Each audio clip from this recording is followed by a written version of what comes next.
Bonjour, bienvenue dans ce nouveau 10 minutes pour comprendre. Aujourd'hui, je vais aborder le dispositif démissionnaire. En effet, vous avez peut-être un projet professionnel qui ne peut pas rentrer dans le cadre de votre contrat de travail. Alors, depuis le 1er novembre 2019, vous avez la possibilité de démissionner pour mettre en œuvre ce projet sous certaines conditions et pouvoir peut-être toucher une allocation retour à l'emploi.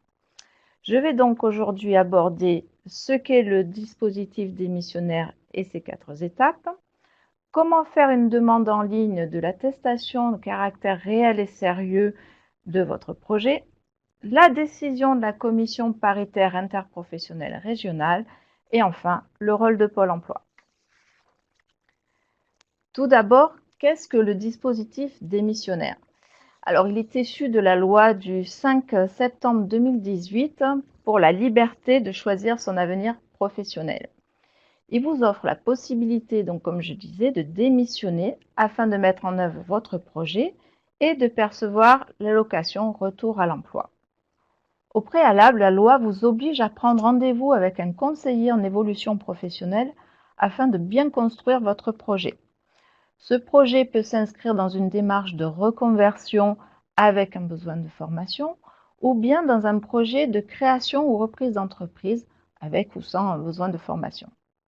Donc avant de choisir de démissionner avec votre conseiller en évolution professionnelle, vous allez bien établir toutes les stratégies et toutes les possibilités, parce qu'il peut y avoir autre chose que la démission. Par exemple, le projet transition professionnelle, la validation des acquis de l'expérience, PROA, le compte personnel de formation. À vous d'éliminer toutes les zones d'ombre et bien construire tout votre parcours, anticiper les aléas et trouver la meilleure stratégie. Voyons quelles sont les différentes étapes pour aboutir au dispositif démissionnaire. Avant toute chose, il faut vérifier les conditions d'accès à ce dispositif, on va dire les conditions d'accès à l'allocation chômage. Vous devez justifier de 5 ans d'activité salariée continue chez un ou plusieurs employeurs. Pour faire une première estimation de cette ouverture de droit, vous pouvez aller sur le site démission-reconversion.gouv.fr.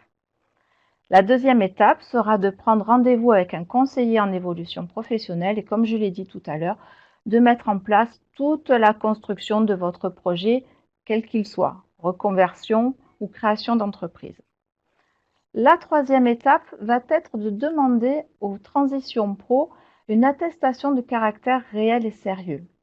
Et enfin, à la fin, vous pourrez, le cas échéant, vous inscrire comme demandeur d'emploi à Pôle emploi après avoir démissionné. Je dis le cas échéant parce qu'en fait, vous pouvez en cours de route changer d'avis, vous n'êtes pas obligé de démissionner.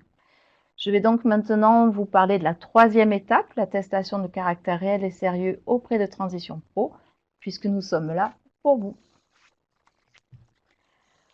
Comment faire une demande d'attestation caractère réel et sérieux? C'est très simple. Vous allez aller sur le site de transitionpro-paca.fr. Vous allez créer votre espace sécurisé. Et ensuite, comme vous pouvez le voir, vous avez un tableau de bord. Vous allez cliquer sur dispositif démissionnaire et là, dès le début, on va vous demander les coordonnées de votre conseiller en évolution professionnelle. Donc vous voyez, depuis tout à l'heure, je vous parle de conseiller en évolution professionnelle, mais où le rencontrer, où le trouver. Alors vous allez pouvoir avoir les coordonnées toujours sur le site démission-reconversion.gouv.fr, sachant que si vous êtes cadre, ce sera l'APEC. Si vous êtes travailleur en situation de handicap, ce sera Cap Emploi. Ou si vous êtes salarié du secteur privé, ça sera un opérateur privé du Conseil en évolution professionnelle. En l'occurrence, dans la région PACA, c'est le consortium des CIBC. Si vous avez besoin d'aide, n'hésitez pas à nous contacter sur notre permanence téléphonique ou à nous envoyer un mail sur l'adresse démission@transitionpro-paca.fr. Concrètement, qu'est-ce qu'on va vous demander? Bon, alors ça va dépendre de votre projet. Donc il y aura bien sûr des informations générales sur votre état civil, votre situation professionnelle et bien sûr la rédaction de votre projet. mais il va falloir aussi indiquer quel est ce projet dans le cadre de la démission. Est-ce que c'est un projet de formation dans ce cadre-là, un projet de création ou reprise d'entreprise avec peut-être un besoin de formation? Il va falloir choisir car les documents demandés en plus seront différents. Nous enverrons un mail à votre conseiller en évolution professionnelle afin qu'il nous fournisse la synthèse de vos entretiens. En effet, si vous avez eu beaucoup d'échanges pour bien construire et finaliser votre projet, vous avez construit, on va dire, à quatre mains avec ce conseiller en évolution professionnelle, une synthèse et elle sera remise, élue par la commission paritaire interprofessionnelle régionale.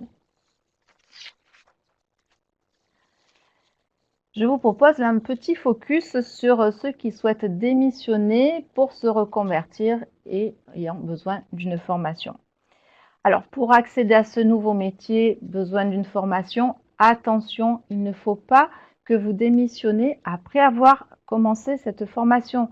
Je prends l'exemple d'un comptable qui souhaite devenir infirmier, donc il y a 3 ans d'études.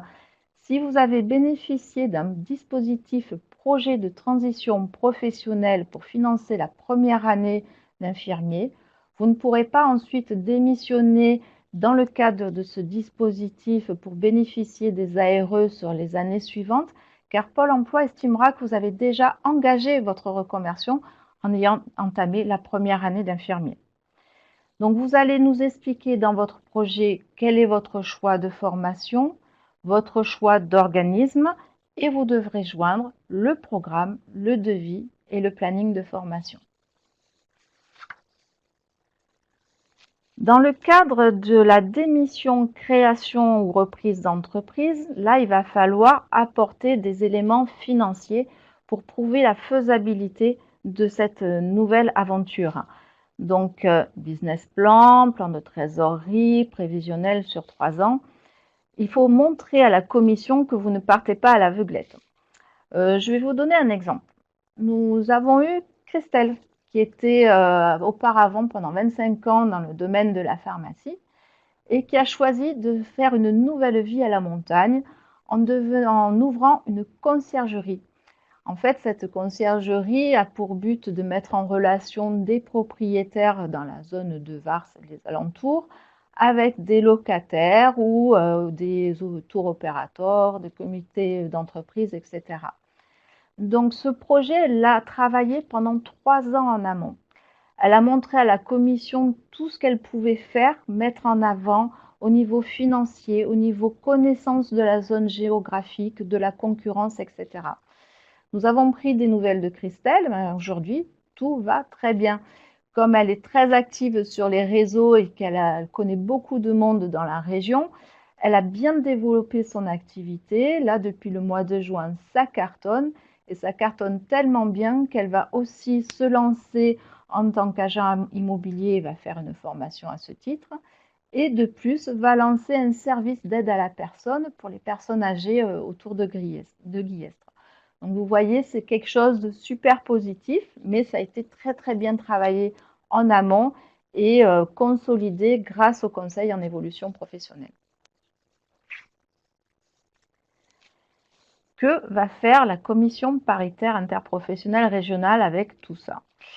Eh bien, déjà, une fois que vous avez validé votre dossier sur notre site, vous allez avoir un numéro de dossier, vous allez le trouver ensuite en cours d'examen.